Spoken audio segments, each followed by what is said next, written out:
राज्यातील बारामती हा सधन तालुका, मात्र याच तालुक्यातील लोणी भापकर गावातील ग्रामस्थ अद्यापही दुष्काळाच्या चटक्याने त्रस्त आहेत. पवारांच्या बारामतीतील या गावातील 30 ग्रामस्थांना टँकरद्वारे पाणी पुरवठा होतोय.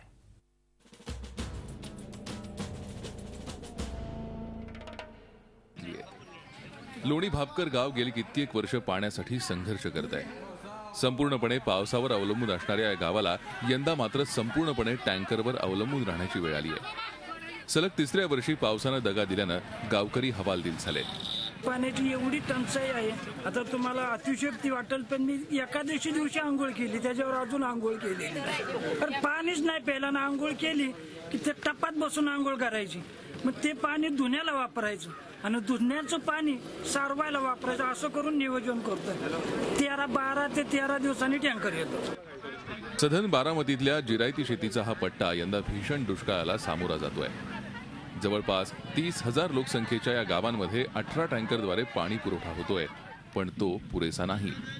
एक टँकर येतो, कुणाला गावला कुणाला नाही. एक कॅन्ट भरलं, पहाटे 5 वाजल्यापासून इथं बसलोय आणि आला गेला पळतोय घरी. घरनं पण शेलपाट ह्याच्यावर आडाव. लोकसभा निवडणुकीच्या वेळी गावातल्या नागरिकांनी उठाव केला. अजितदादांनी निधी उपलब्ध करून दिला.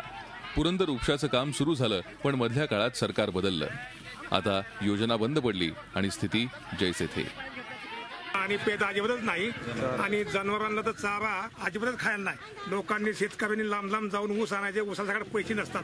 दुधाला मार्केट आहे 16 रुपये 17 रुपये. त्याच्यामुळे लोक गायांचं सुद्धा बघत नाही. गाया वाळून चालल्यात.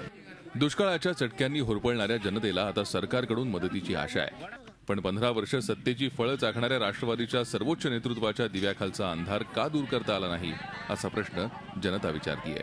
राहुल ढवळे, झी मीडिया, बारामती.